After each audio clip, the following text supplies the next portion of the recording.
Las intermitencias en 3 bancos continúan. Uno dice que la causa es una actualización en sus canales digitales y otros 2 guardan silencio, mientras la superintendencia pide explicaciones. El ministro del Interior, John Rainberry, confirma que tuvo una videollamada de 20 minutos con alias Fito, pero insiste en que no pactaron su captura. El oleoducto de crudos pesados suspendió el bombeo debido a la reactivación de la erosión en la zona del río Coca.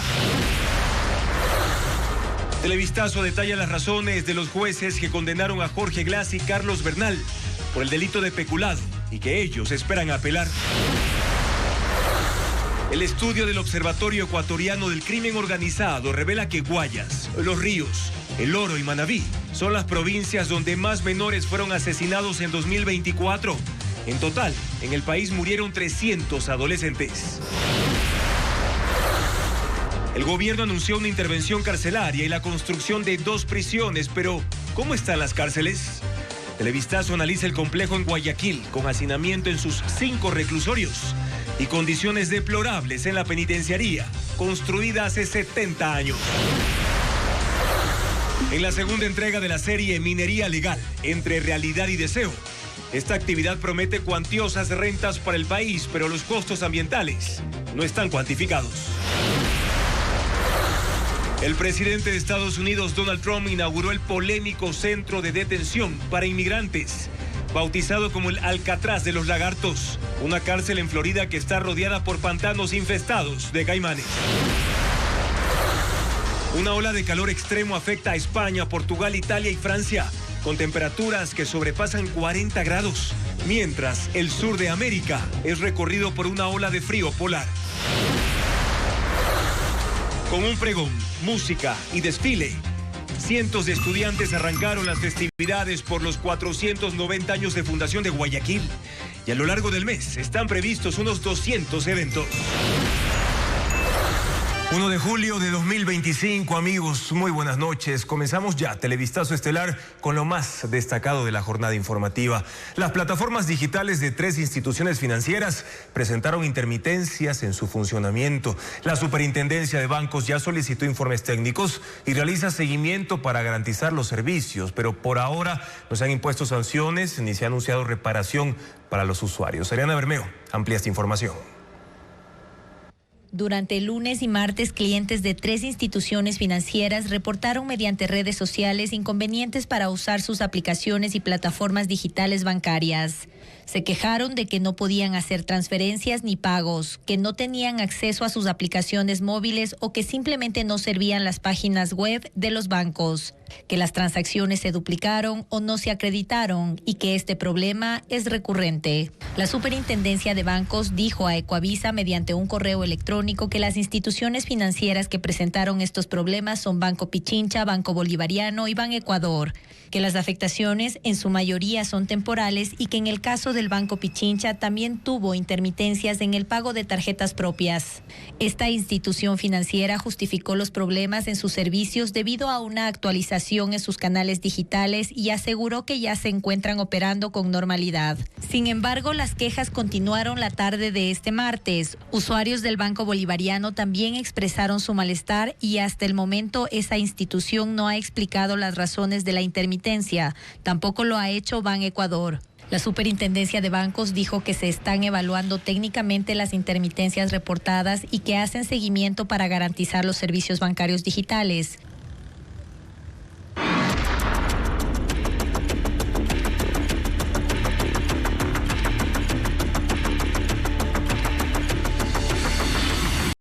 Manabí, reconstrucción fallida.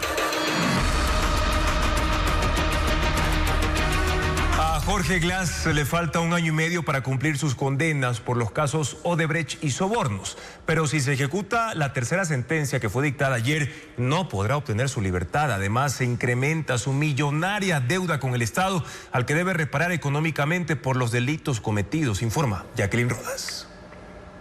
Jorge Glass tiene 2 sentencias en firme, de 6 y 8 años de prisión por las tramas de corrupción de los casos Odebrecht y sobornos. En 2023, una jueza de Quito, con la anuencia del servicio penitenciario SNAI, le concedió la unificación de sus 2 penas para que pague únicamente 8 años en total. Al momento, a Glass le falta alrededor de 1 año y medio para obtener su libertad. Pero si llega el día de su salida y queda en firme su nueva condena de 13 años por el caso Reconstrucción de Manabí, el ex vicepresidente continuará en la cárcel. Esta sentencia es de primera instancia, es decir, que aún le quedan 2 recursos para intentar revertirla o anularla antes que se ejecute. En la Fiscalía, además, hay otros expedientes abiertos contra Jorge Glass que están en investigación previa, el último por el asesinato de Fernando Villavicencio. Punto aparte es la deuda económica que tiene con el Estado. Por sus primeras condenas de asociación ilícita y cohecho en Odebrecht y sobornos, Glass tiene que pagar $7.8 millones. Si la sentencia por peculado en el caso Reconstrucción de Manabí queda en firme, el monto de reparación subirá a $132.8 millones. Sin embargo, Ecuador no podrá cobrarlos. Los activos que Jorge Glass tiene en el país y están en proceso de embargo no cubren ni el 0.5% de ese monto. El gobierno mexicano otra vez pidió salvoconducto para el ex vicepresidente Glass. La solicitud fue replicada por el Grupo de Puebla, que integra a presidentes y expresidentes de izquierda, entre ellos Rafael Correa. Otras figuras también del correísmo reaccionaron a favor de Jorge Glass. Veamos. El correísmo se movió en 2 frentes tras la nueva sentencia a Jorge Glass. En el campo internacional, el gobierno mexicano otra vez pidió al Estado ecuatoriano un salvoconducto para Glass, que este lunes fue sentenciado por peculado en el caso Reconstrucción de Manabí a 13 años de cárcel. La Cancillería mexicana explicó en un comunicado que hace su petición en atención a su delicado estado de salud. La solicitud fue replicada por el Grupo de Puebla, integrado por presidentes y exmandatarios de izquierda, entre ellos Rafael Correa. Desde el Grupo de Puebla exigimos justicia, dicen en sus redes sociales, que se respeten los derechos humanos y el derecho internacional, y que prime el humanismo por sobre el odio. En círculo íntimo del correísmo, el expresidente Rafael Correa reaccionó ante la sentencia con publicaciones en la red X. En una de ellas acusó a los jueces de corruptos y de condenar a inocentes por congraciarse con el poder de turno. El asambleísta Ricardo Patiño escribió en su cuenta de X que Glass fue condenado por haber reconstruido Manabí y que todo vale en su cruzada contra la Revolución Ciudadana. La prefecta de Pichincha, Paola Pavón, dijo que esta es una sentencia injusta después del esfuerzo por reconstruir Manabí y Esmeraldas. Otros correístas guardaron silencio, como Luisa González, presidenta del Movimiento Revolución Ciudadana, el alcalde de Guayaquil, Aquiles Álvarez, el alcalde de Quito, Pavel Muñoz, el prefecto de Manabí, Leonardo Orlando, y la prefecta del Guayas, Marcela Aguiñaga. John Reinberg confirmó que sí mantuvo una videollamada de más de 20 minutos con alias Fito mientras el narcotraficante estaba prófugo. Esta declaración se dio 6 días después de la recaptura del cabecilla de los choneros. Un medio colombiano publicó un extracto en el que Fito mencionaba esa comunicación y aseguraba que su captura fue pactada. Fabiola Santana actualiza la información en torno a estos hechos. El ministro del Interior, John Reinberg, confirmó que sí tuvo una videollamada con alias Fito cuando estaba prófugo. Ocurre después que el medio colombiano Canal 1 reprodujo el sábado una grabación de Fito. Eso me dio el ministro a mí por teléfono, a mí me lo dijo. Hicimos una videollamada, yo lo vi a él y él me vio a mí. Por parte de la Policía Nacional llega un pedido del cual me dicen, quieren tomar contacto, pero solo lo voy a tomar con usted. Entonces dije, hagan el contacto. No tengo ningún inconveniente. Pero ya a mí me tienen que demostrar que es él el que quiere hablar. La comunicación ocurrió a inicios de mayo, un mes antes de que fueron detenidos familiares de Fito y sus bienes incautados. Hace una llamada, ¿verdad? Y le digo, mientras él no salga la cara de él, no le cree. No le creo. Sale la cara de él. Y él comienza a decir que teme por su vida. Trató de hacer pedidos para su entrega. Todos los pedidos fueron negados. Entonces fue una conversación dirigida a eso, donde él trató de decirles, pero yo les puedo dar X cosas, yo les puedo dar otras cosas. La videollamada duró más de 20 minutos y según el ministro fue la única vez que tuvo contacto con el narcotraficante. Una vez que se termina esta llamada, lo único que se logra decirle es: debes entregarte rápido. La vida, por supuesto que la vamos a garantizar. Yo lideré el operativo para incautar todos sus bienes. Yo estuve presente. Para dejar claro que no hemos cedido ante nada. Afirmó que desde su fuga, terceros a nombre de Fito buscaron acercamientos con el gobierno, pero que no negociaron. Y comenzaron muchas personas, a lo largo de todo este tiempo, muchas personas trataron de venir a abogar. Todo el mundo vino a decir que él tiene contacto, que ellos representan a Fito, de que Fito se quiere entregar, pero teme por la vida. Esta información fue omitida por Reinberg en la rueda de prensa de la semana pasada. El estado de Florida inaugura un polémico centro de detención para inmigrantes ilegales, especialmente si tienen historial delictivo. El presidente Donald Trump y el gobernador Ron DeSantis visitaron Alligator Alcatraz, cárcel que está en medio de pantanos con miles de caimanes. Donald Trump llegó esta mañana a la comunidad de Ochoa, en Florida, un sitio ubicado 120 kilómetros al oeste de Miami, donde en un tiempo récord de apenas 10 días, el estado levantó las instalaciones de Alligator Alcatraz, un centro para migrantes indocumentados junto a una pista aérea, lo que facilitará los trámites de detención, procesamiento y deportación. Trump, el gobernador de Florida Ron DeSantis y la secretaria de Seguridad Kristi Noem recorrieron el lugar en el que se levantan tiendas de campaña y remolques acondicionados para acoger hasta 5,000 personas. Las camas y literas están ubicadas en bloques dentro de espacios cerrados con mallas metálicas. Dentro de poco estarán aquí los migrantes más problemáticos, dijo Trump. No querrán estar en este lugar, agregó el presidente. El nombre de Alligator Alcatraz hace referencia a los miles de caimanes y otros depredadores de los pantanos de Florida que rodean el centro, así como a la histórica y aislada prisión de Alcatraz en la bahía de San Francisco, en California. El gobierno publicó en redes esta imagen generada con inteligencia artificial para indicar que los cocodrilos del área serán los mejores guardianes de este centro temporal para detención de migrantes.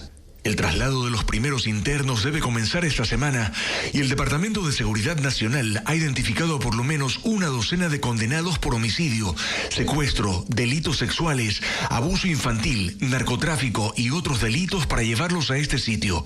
Son migrantes originarios de Irán, Colombia, Cuba, México, Venezuela, Perú, Brasil, Haití y Filipinas. Florida es el primer estado en desarrollar un proyecto así, dada la cantidad de detenciones efectuadas este año. A inicios de 2025, reportaron el arresto de 1,200 inmigrantes indocumentados en solo una semana. El gobierno ha llamado a otros estados administrados por políticos del Partido Republicano a hacer lo mismo para acelerar las deportaciones.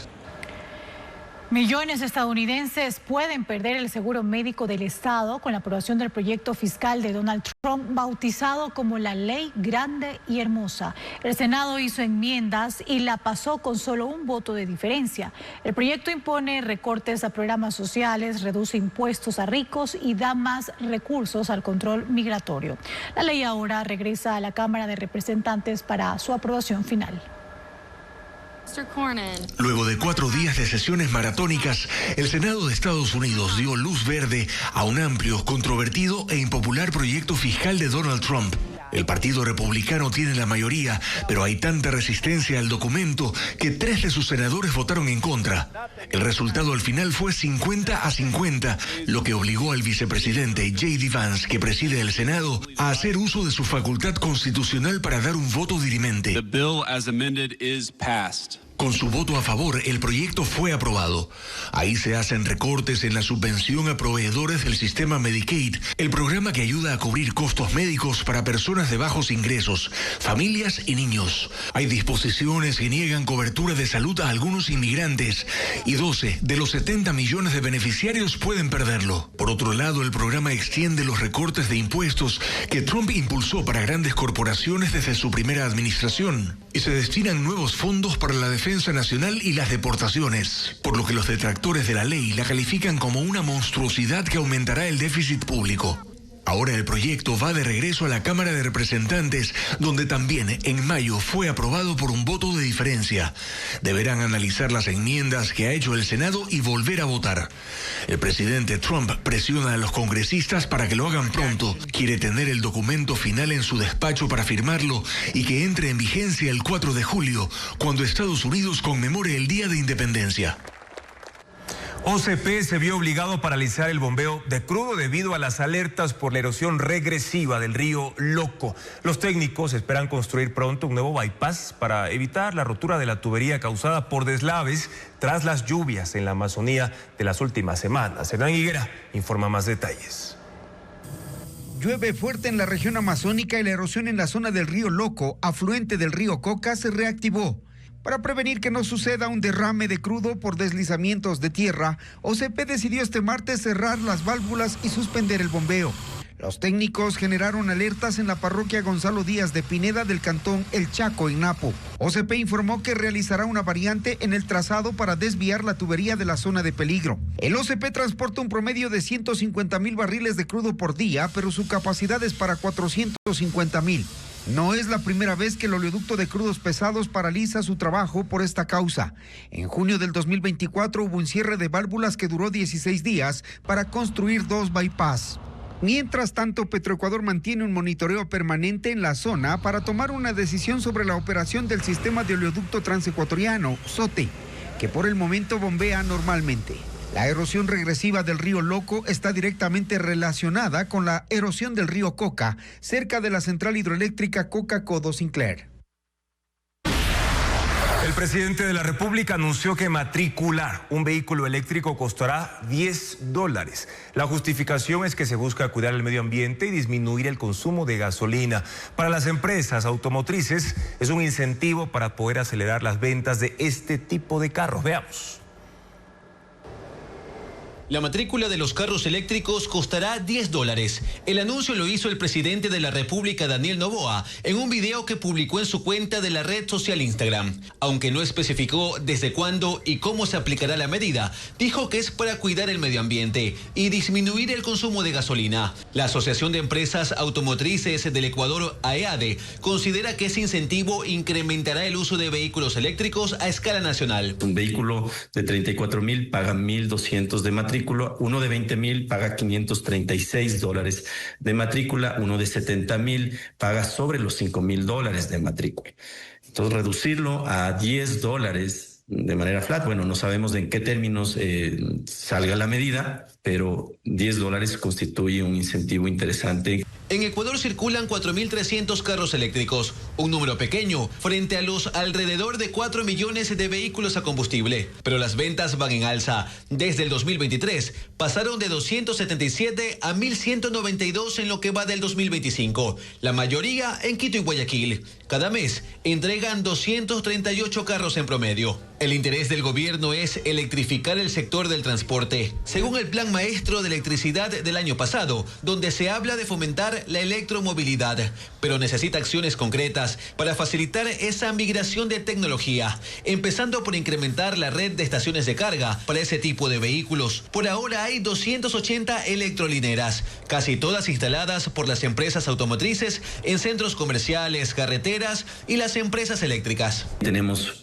pocos puntos de carga en las zonas rurales o en las vías de conexión también interprovincial, que es necesario precisamente para poder darle tranquilidad a un usuario de un vehículo eléctrico en hacer desplazamientos más amplios. La autonomía de los vehículos eléctricos en promedio es de 250 kilómetros, pero en algunos carros se duplica. Eso significa que, por ejemplo, pueden viajar sin problemas desde Guayaquil a Quito. El Banco Interamericano de Desarrollo informó que la garantía de $77 millones aprobada hace 12 días para proyectos privados de generación eléctrica se activará en caso de impago por parte de las distribuidoras. Patricio Díaz lo explica en el siguiente informe. Los inversores de 12 proyectos de generación eléctrica renovable tendrán una garantía del BID por $77 millones sobre los pagos de la energía que entreguen a las distribuidoras. Durante la tercera cumbre de energía renovable Ecuador 2025 que se realiza en Quito, el representante del organismo multilateral, Juan Carlos de la Hoz, explicó que el fondo se utilizará si las distribuidoras no pagan la energía recibida de los generadores privados por 5 meses. La garantía estará vigente por 25 años. Si las distribuidoras por alguna razón se atrasan, es el Ministerio de Economía y Finanzas el que tiene que pagar. Y si el Ministerio de Economía y Finanzas se atrasara, entra a pagar el BIT. O sea, es una forma de darle tranquilidad a los inversionistas privados. De la Hoz anunció que el Banco Interamericano está abierto a aprobar otra garantía para nuevos proyectos de generación eléctrica renovable. No descarta que de requerirlo el gobierno puedan incluir las inversiones de 1.000 millones de China y España confirmadas en la gira presidencial. Nuestro directorio la aprobó como una línea de crédito con hasta 140 millones. Con esta garantía 77, entonces se podría activar una adicional y allí tendríamos que revisar qué proyectos el gobierno querría incluir. La Organización Latinoamericana de Energía, OLADE, reconoce que este tipo de fondos de garantía son un incentivo para la inversión privada que Ecuador busca en el área energética. Quien invierte, una de las probablemente elementos sustantivos que tiene en mente es asegurar el pago. Y en ese sentido, instrumentos como este del BID, que permita darle esa certeza a quien es el oferente, creo que es un paso que va en muy buen sentido. El BID espera movilizar con esta garantía 1.000 millones de dólares de inversión y duplicar la participación privada en la generación eléctrica del 10 al 20%, con 827 megavatios adicionales. En el primer semestre de este año, casi 4.000 ecuatorianos han sido deportados desde los Estados Unidos. Hoy, 38 llegaron en un vuelo de la Fuerza Aérea de ese país, cuyo gobierno alienta a los compatriotas a ser parte del programa de deportaciones voluntarias para no ser encarcelados y procesados judicialmente. Informa Bessie Granja. A las 17 horas de este lunes llegó a Guayaquil un vuelo de la Fuerza Aérea de los Estados Unidos desde el aeropuerto de Harlingen, en Texas, con 38 ecuatorianos que permanecían en situación irregular en ese país. Así lo confirmó la Embajada de Estados Unidos en su cuenta oficial X. Todos, según las autoridades, fueron detenidos durante operativos y permanecían en centros de detención. Este jueves otro vuelo llegó con 150 ecuatorianos, entre ellos Alberto Segura, quien vivió 2 años en ese país sin estatus legal. Fue recluido hace 6 meses en un centro de detención de migrantes en El Paso, Texas. Estaba peleando primero una fianza, no me la dieron. Te piden un poco de papeles, pruebas, pero después peleé un asilo y yo firmé mi deportación hace 60 días y nos tratan de diferentes lados, nos mandan a diferentes cárceles, nos hacen dormir en el suelo. Otros compatriotas fueron recluidos cuando acudían a las cortes de migración con la esperanza de encontrar una opción para quedarse. Entonces me presenté y lamentablemente me recibieron, pero ya con las esposas. Algunos expulsados sienten alivio de llegar a Ecuador y confirman el endurecimiento de las políticas de Donald Trump contra los indocumentados. Es como lo tratan uno como si fuera criminal, no le dan cobijas, uno duerme en el piso con una manta que es de aluminio. Cifras de la Cancillería detallan que en el primer semestre de 2025, 3.939 ecuatorianos han sido deportados desde Estados Unidos. Ellos llegaron en 46 vuelos charter y de la Fuerza Aérea de ese país. El gobierno de Donald Trump alienta a que los compatriotas sean parte del programa de autodeportaciones, con el que un indocumentado evita ser detenido y procesado judicialmente. También recibe un bono de salida de $1.000.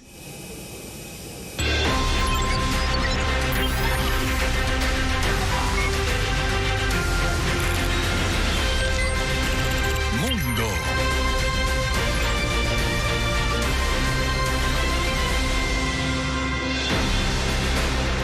En casi toda Europa, donde recientemente comenzó el verano, las temperaturas llegan hasta los 40 grados centígrados en todo este territorio que vemos ahora en pantalla. Sin embargo, el extremo sur del planeta enfrenta una ola de frío polar. Los termómetros, por ejemplo, en el caso de Argentina y Chile, llegan a los 0 grados por una masa de aire antártico que también afecta a otros territorios. Por ejemplo, Uruguay, Bolivia y principalmente el sur de Brasil. Merly González en el siguiente reportaje nos muestra las imágenes de este fenómeno.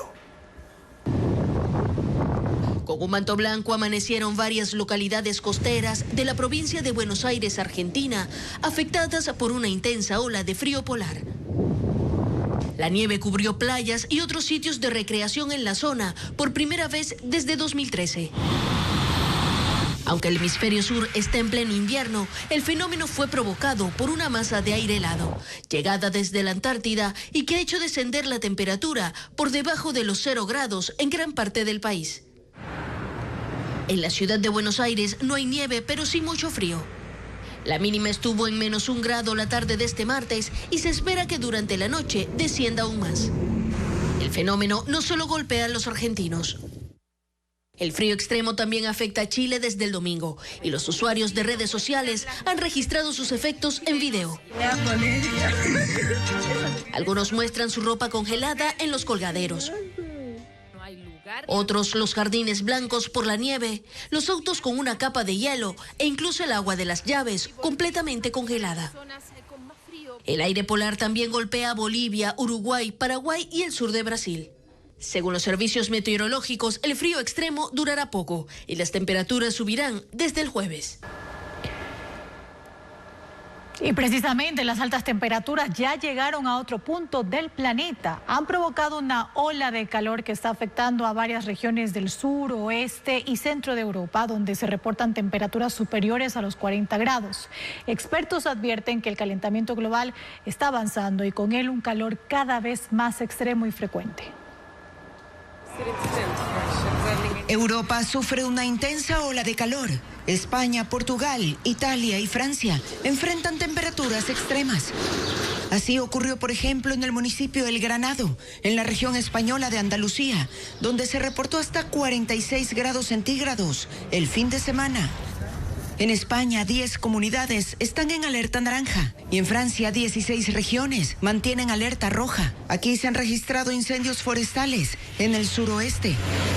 En Aude, las temperaturas obligaron a evacuar un campamento y una abadía. En Eslovenia, ya son 8 días consecutivos con calor extremo. Ciudades como Nova Gorica y Ljubljana llegaron a los 36 grados. Los hospitales reportan un aumento de urgencias, especialmente de adultos mayores. Esto se debe a un domo de calor que se ha instalado sobre el sur, centro y oeste del continente. Expertos señalan que esto es consecuencia del cambio climático, causado por las emisiones de gases de efecto invernadero, principalmente por la quema de combustibles fósiles.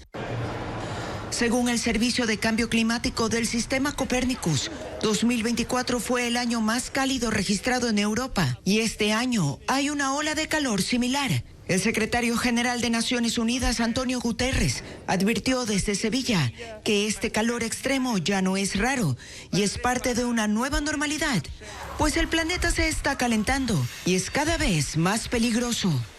Los expertos advierten que este calor afectará a partir del jueves a Grecia y Chipre, con temperaturas de hasta 42 grados. Un fenómeno meteorológico inusual sorprendió a los bañistas de las playas de la costa norte de Portugal. Una extraña formación de nubes de impresionante tamaño provocó temor.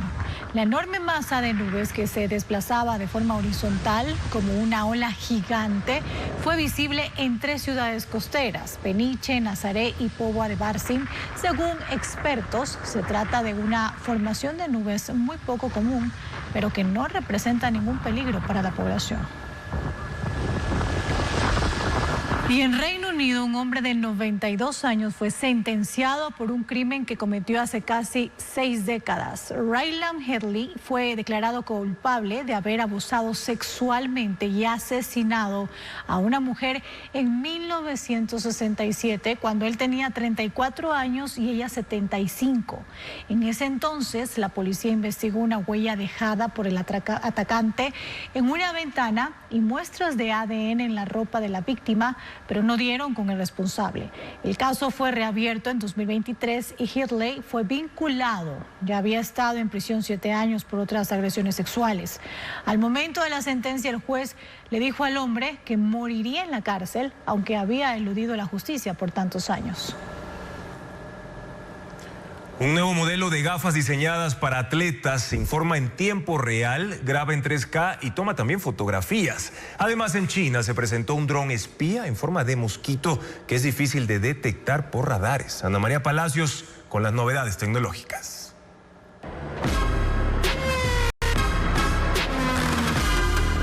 Emiratos Árabes Unidos completó con éxito el vuelo de prueba de un taxi volador llamado Joby Aerial. Un paso importante para completar el proyecto que permitiría que Dubái cuente con este tipo de transporte aéreo. Tendrá una velocidad de más de 300 kilómetros por hora, con una capacidad de 5 pasajeros. Viajarán 4 veces más rápidos que en tierra.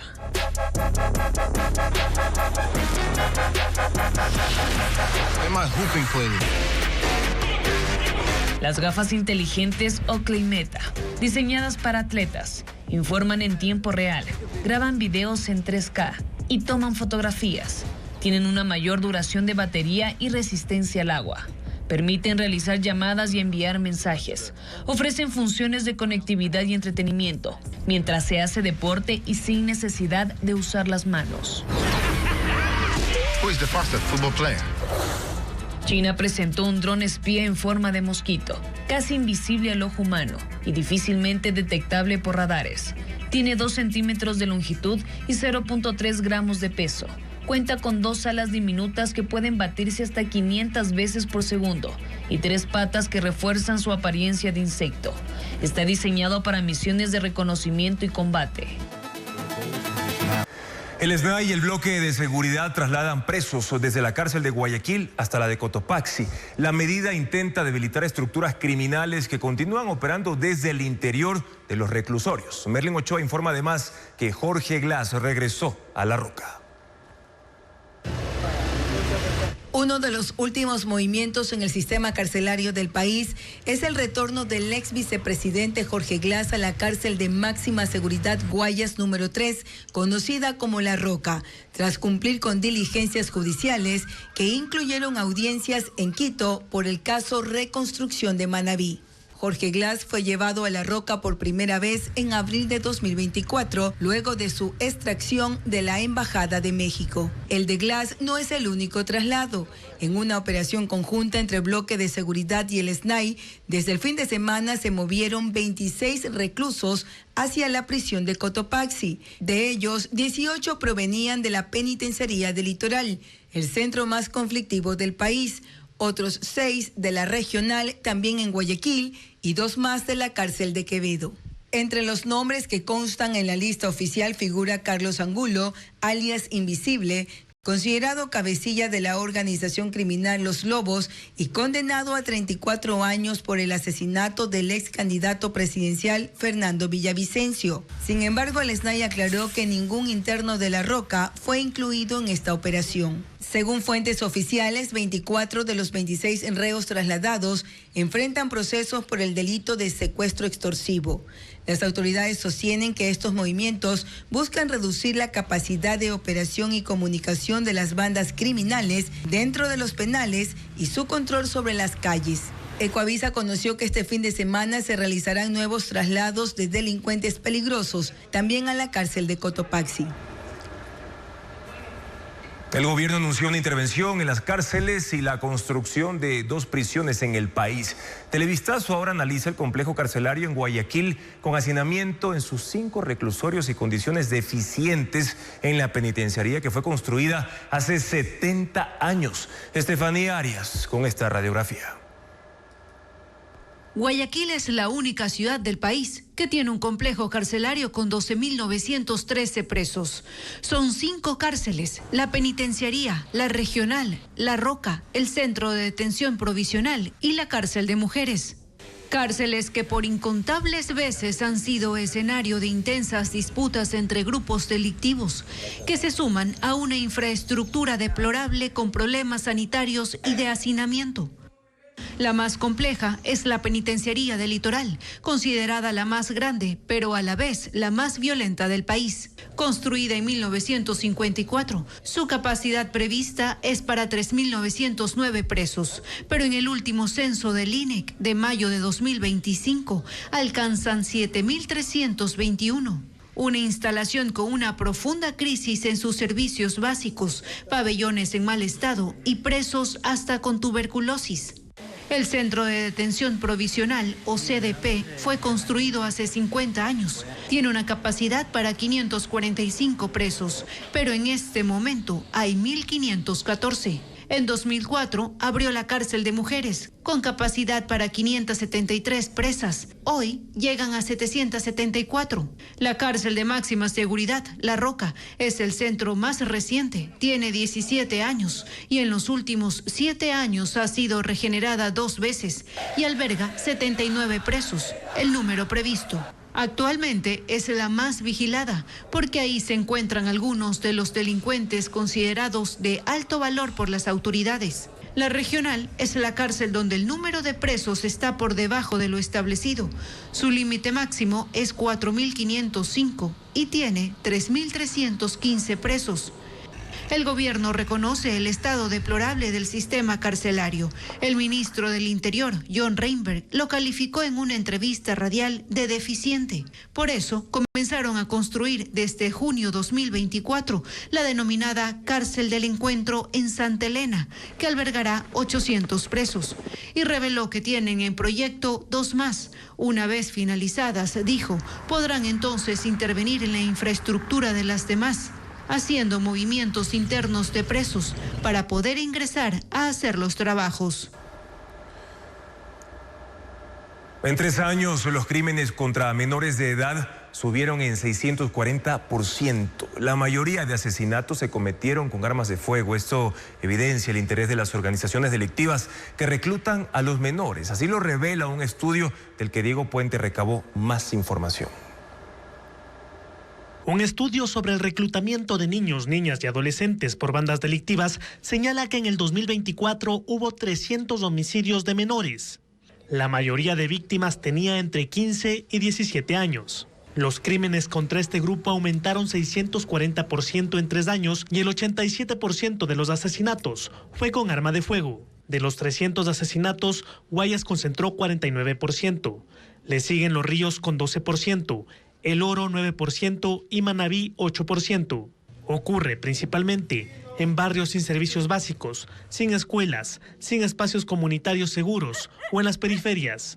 Entre los delitos graves que cometen los menores, el más recurrente es robo, seguido por tráfico de drogas, tenencia de armas, asesinato, extorsión, secuestros y homicidio. Según el informe, las organizaciones tienen necesidad en reclutar nuevos miembros, entre ellos menores, para mantener el control territorial y maximizar sus ganancias mediante el microtráfico y la extorsión. Los niños, niñas y adolescentes están expuestos a estas disputas. El estudio encuestó a 2.948 niños y adolescentes de las 9 ciudades con mayores índices de violencia. Sobre el papel de las mujeres en las bandas criminales, encontró que en promedio 3 de cada 100 niñas o adolescentes dijo ser campanera y alertar a las mafias de movimientos inusuales en sus barrios, y 2 de cada 100 han prestado servicios sexuales, pero ese número se eleva en Esmeraldas. En ambos casos, 10 de cada 100 menores lo han hecho. El aumento del reclutamiento a menores obedece, según una de las conclusiones del estudio, a la violencia tras la crisis carcelaria del 2019 y la fragmentación criminal que busca nuevos espacios de control. El Ministerio de Educación anunció que instalará cámaras de seguridad y reforzará la vigilancia externa en escuelas y colegios para frenar la violencia. Además, adelantó que va a facilitar el proceso para poder denunciar irregularidades relacionadas con las vacunas. Veamos. Los asambleístas le tomaron la lección al Ministerio de Educación sobre la violencia dentro del sistema educativo. En una comparecencia en la Comisión de Educación, los parlamentarios preguntaron a los 4 delegados de la ministra Alegría Crespo, ¿cuáles y cuántos hechos violentos hay? ¿Cómo eligen a las instituciones que necesitan resguardo policial por riesgo de ataques armados? ¿Qué recursos existen para implementar el plan Nos Cuidamos? Los funcionarios no llevaron datos concretos. Me parece a mí que no puede ser que la información que uno solicita se la entreguen mientras está la comisión en desarrollo. No puede ser así. Yo ya me he adelantado conjuntamente con otros asambleístas a hacer un pedido de 10 preguntas. Y justamente dentro de esas 10 preguntas hasta ahora no han sido contestadas. Según el ministerio, hay acciones de prevención contra 9 riesgos psicosociales, entre ellos violencia sexual, uso de drogas y violencia física.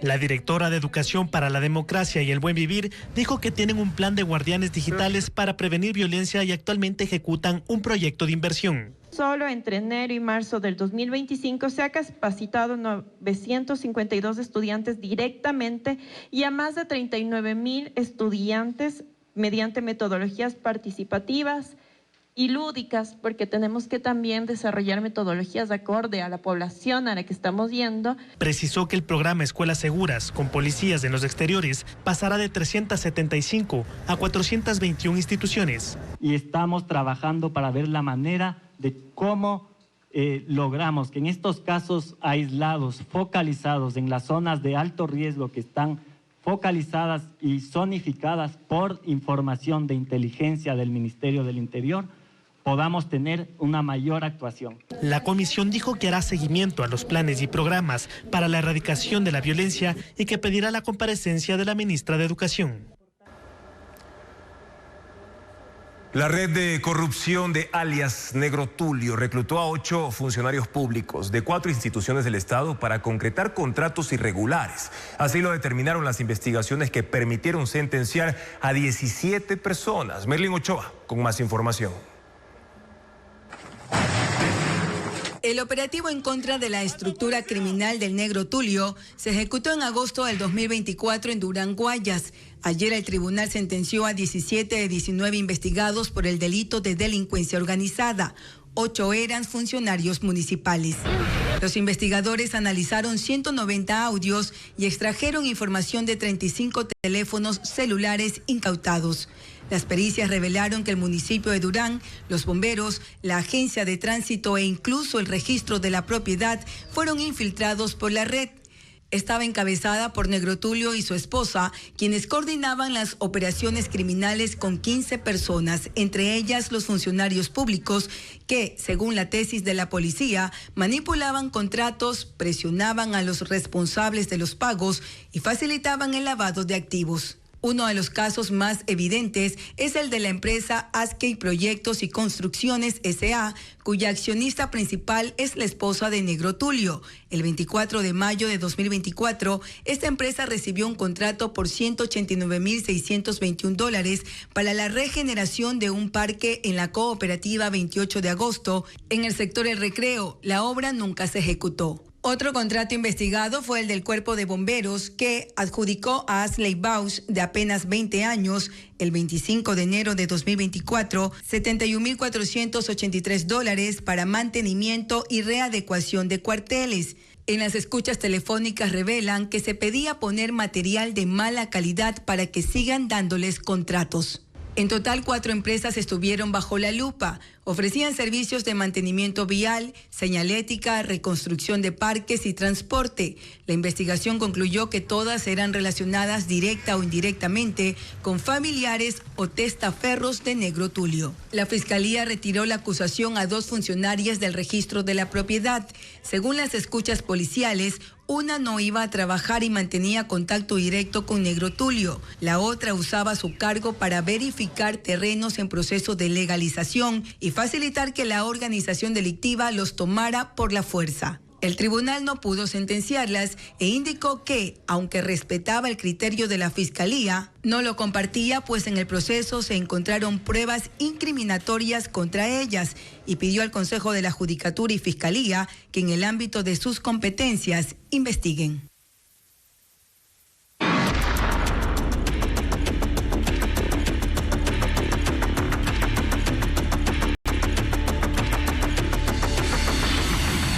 Manabí. Reconstrucción fallida.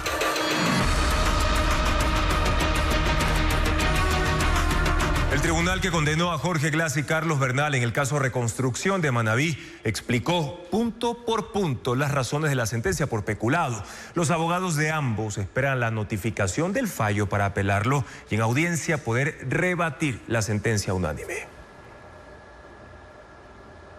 El tribunal que ayer sentenció a 13 años de prisión a Jorge Glass y Carlos Bernal detalló las razones de la condena. Según los jueces, Glass y Bernal decidieron a qué obras se destinaron los fondos recaudados bajo la Ley de Solidaridad de forma arbitraria y sin la aprobación de los demás integrantes del Comité para la Reconstrucción de Manabí. Las obras no contaron con informes técnicos, se hicieron en fallas geológicas, lugares de alto riesgo de inundación y sin protección para futuros sismos o terremotos. Glass nombró a Bernal como secretario del comité para que se encargue de la priorización de obras y gestione las partidas presupuestarias en el Ministerio de Finanzas. Ambos firmaron las actas. Fue decisión de Bernal, dijo el tribunal, que parte de los fondos de la reconstrucción termine en los bolsillos de su esposa y su cuñado, dueños de Concrenor, empresa proveedora de varias construcciones.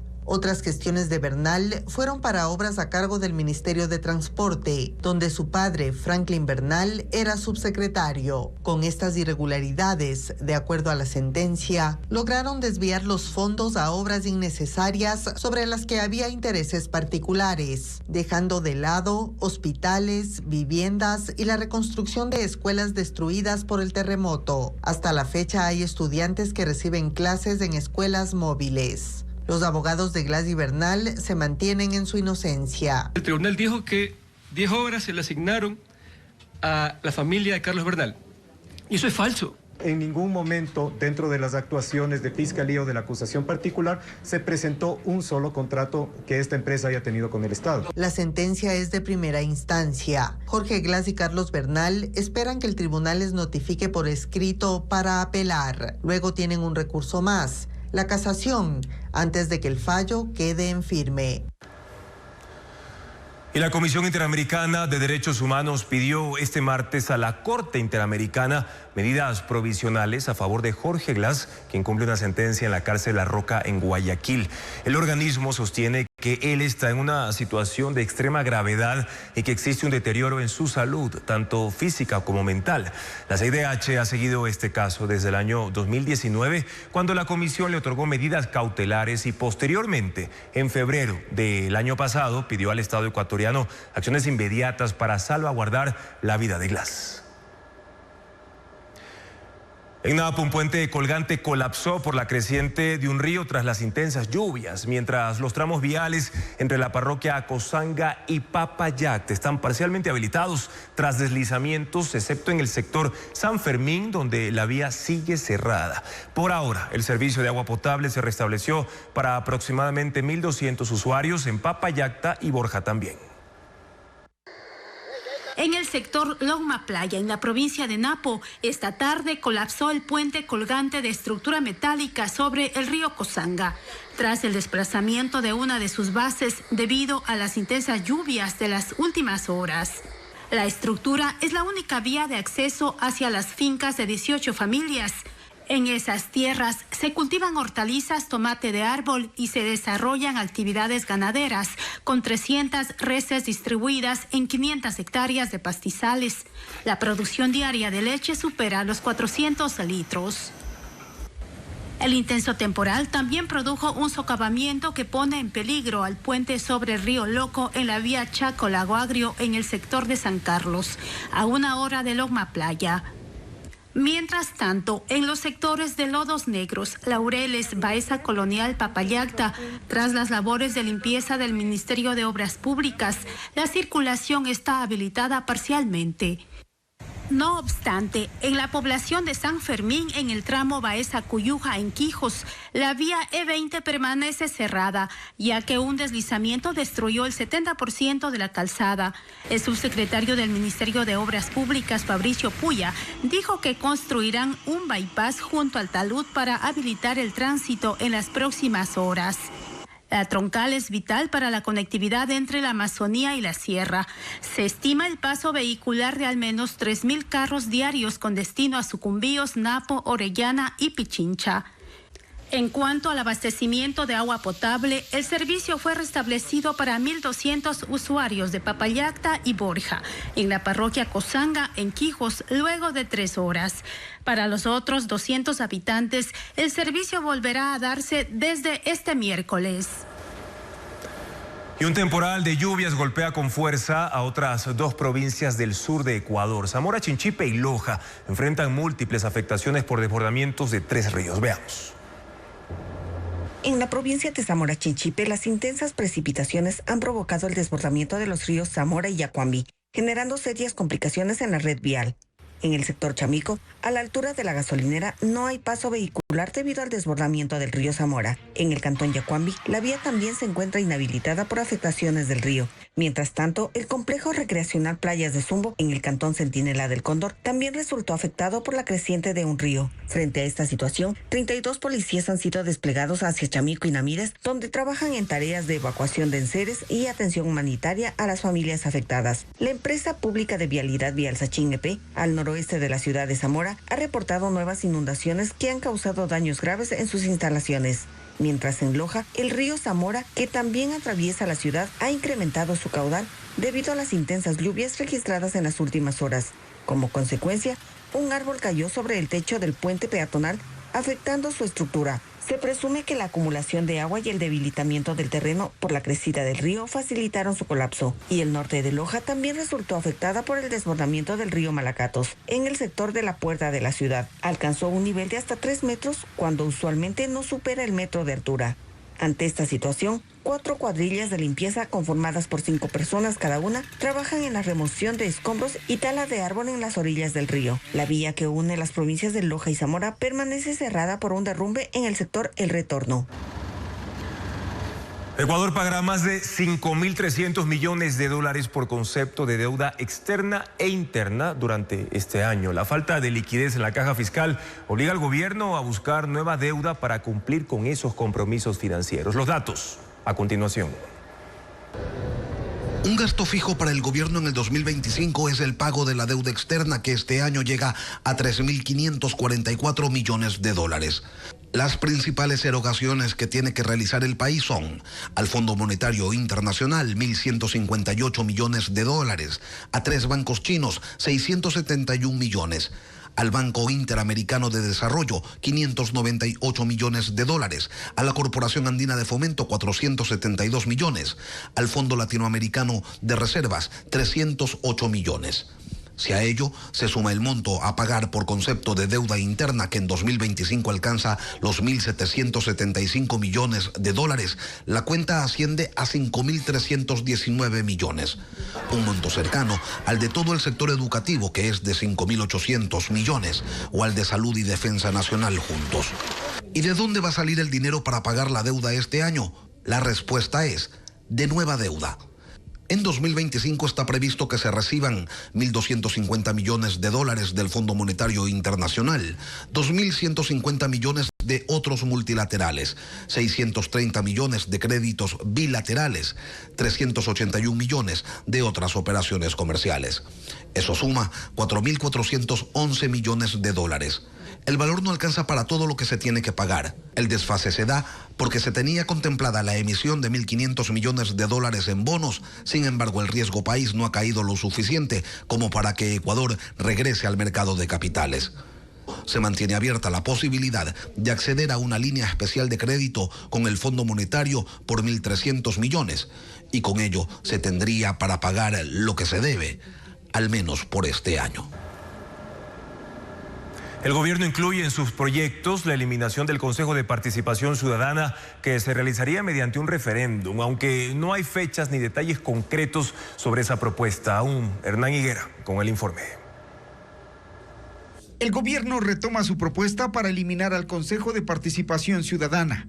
Este lunes, la vocera presidencial Carolina Jaramillo habló de una consulta popular al respecto. Sí, la idea que tiene este gobierno es que a través de la respuesta de los ciudadanos, este sea eliminado, pero por supuesto para eso se requiere ir a las urnas, ¿no? Entonces es uno de los cambios que se prevén hacer si llegamos nuevamente ir a las urnas. La Corte Constitucional ya se pronunció sobre la vía para llegar a la reforma. El presidente debe enviar la propuesta a los jueces constitucionales. Al tratarse de una reforma parcial, autorizarán a la Asamblea para tratarla en 2 debates. Según el constitucionalista André Benavides, la vía se facilita para el gobierno porque cuenta con mayoría. Sin embargo, en las condiciones actuales y de acuerdo a las reformas del 2020 en la Ley Orgánica de la Función Legislativa, se necesitaría mayoría absoluta de votos para justamente aprobar en el hemiciclo legislativo esta reforma parcial a la Constitución. La vocera no aclaró qué pasará con la designación de autoridades, actualmente en manos del Consejo de Participación. El tema entra en análisis constitucional y político. Pero la gran pregunta aquí es, ¿quién va a designar finalmente las autoridades de control? El Consejo de Participación Ciudadana tiene pendiente la elección del presidente de la Judicatura, fiscal general de la Nación, la renovación de los vocales del CNE, del Tribunal Contencioso Electoral, entre las principales.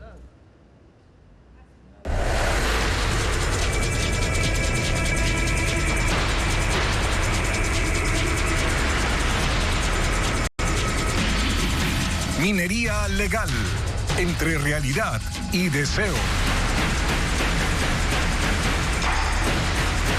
La actividad minera promete importantes rentas para el país, pero parece no haber claridad sobre los costos que implica su desarrollo.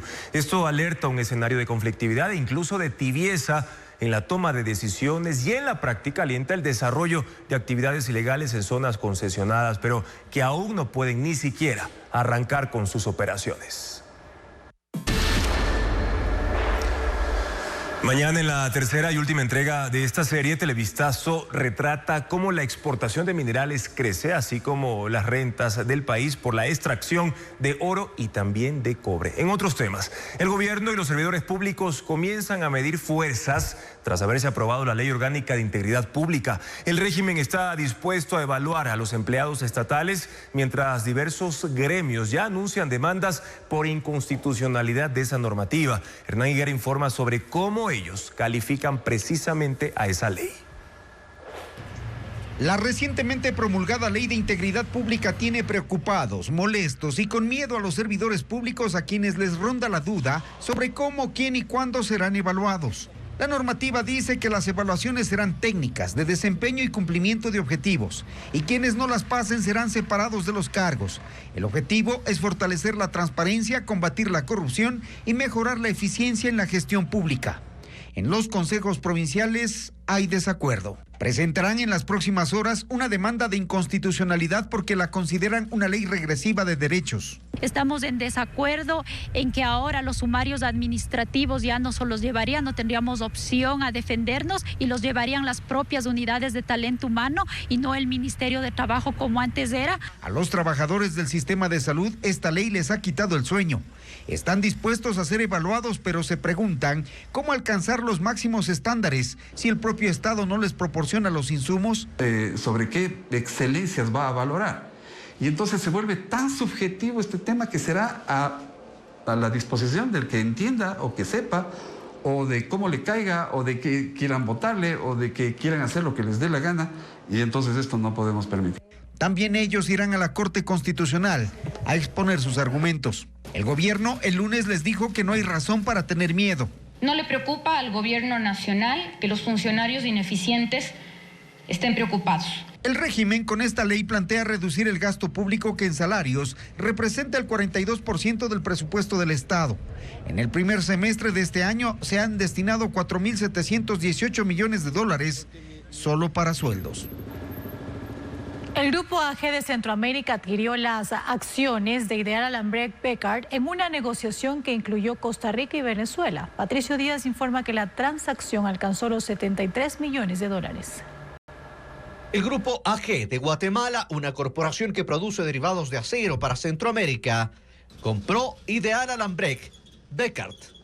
La negociación fue aprobada por las autoridades ecuatorianas y las acciones que tenía la compañía Bekaert fueron traspasadas al grupo en una adquisición que incluye Bixson en Venezuela y Vía Alambres de Costa Rica. Según informó la matriz de Bekaert en Bélgica, el valor de la transacción es de $73 millones y las tres compañías adquiridas generaron ingresos en 2024 por $137 millones. Ideal Alambrec produce alambre de acero y derivados en Ecuador desde hace 85 años. Lidera el mercado nacional del producto para la industria en general, agricultura, construcción y minería. Uno de sus competidores más fuertes son los productos importados, y una parte de su producción se exporta a países como Colombia, Costa Rica, entre otros. Entre sus productos reconocidos está el alambre para los resortes de colchones. El Grupo AG tiene 70 años en la industria del acero y operaciones en Guatemala y Honduras, a las que suma ahora Costa Rica, Ecuador y Venezuela. Tiene una red de distribución en 11 países de Latinoamérica y Estados Unidos. En Guayaquil arrancó el Auto Show con 40 marcas y más de 100 modelos de carros en exhibición. En este evento, que atrae a más de 30.000 personas cada año, se lanzan al mercado 30 nuevos vehículos híbridos y eléctricos, como nos muestra Luis Alfredo Zúñiga. Inició la edición 33 del Auto Show en Guayaquil y las revelaciones de nuevos modelos de carros son la principal atracción.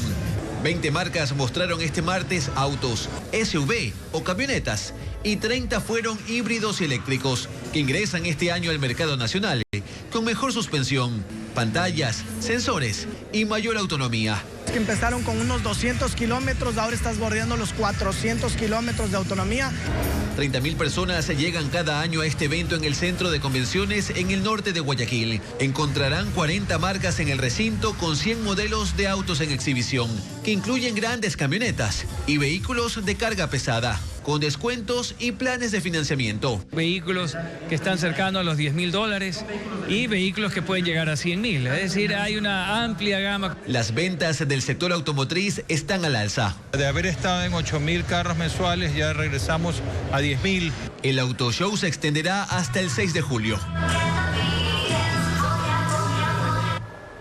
Y ahora les contamos en la información del espectáculo. Un estudio del Colegio de Químicos de Puerto Rico revela que la música de Bad Bunny estimula la liberación de dopamina, serotonina y oxitocina. Además, la revista Billboard incluyó al artista esmeraldeño John Briel en su lista de las 25 mejores canciones de música latina de 2025. Ana María Palacios con el detalle de estas y otras novedades del entretenimiento. La música de Bad Bunny estimula la liberación de dopamina, serotonina y oxitocina, según el Colegio de Químicos de Puerto Rico, que presentó un análisis en el que asegura que los temas del artista generan placer, bienestar, euforia y un fuerte sentido de comunidad. El análisis se realizó como preámbulo de 30 espectáculos denominados No me quiero ir de aquí, que ofrecerá Bad Bunny en el Coliseo de Puerto Rico desde el 11 de julio. Fanny Lu presenta el videoclip de Ahora me río, en el que interpreta diferentes personajes con humor y elegancia. Celebra a quienes se levantaron, miraron hacia atrás y con una sonrisa dijeron, ya no me duele. El sencillo forma parte de su álbum Una vida bien vivida. La revista Billboard reveló las 25 mejores canciones de música latina de 2025. En la lista está el ecuatoriano John Briel con el tema Vitamina, junto a DFZMJ. Según la publicación, mezcla beats de reggaetón de la vieja escuela con un toque fresco y moderno, mientras que la voz rasposa de John Briel trae intensidad.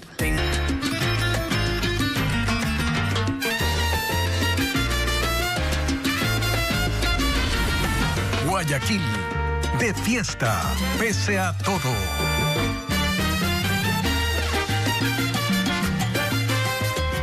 Con pregones cívicos y desfiles empezaron ya este martes las actividades que se desarrollarán durante julio para conmemorar los 490 años de fundación de Guayaquil. Estudiantes, adultos mayores y autoridades participan de los festejos.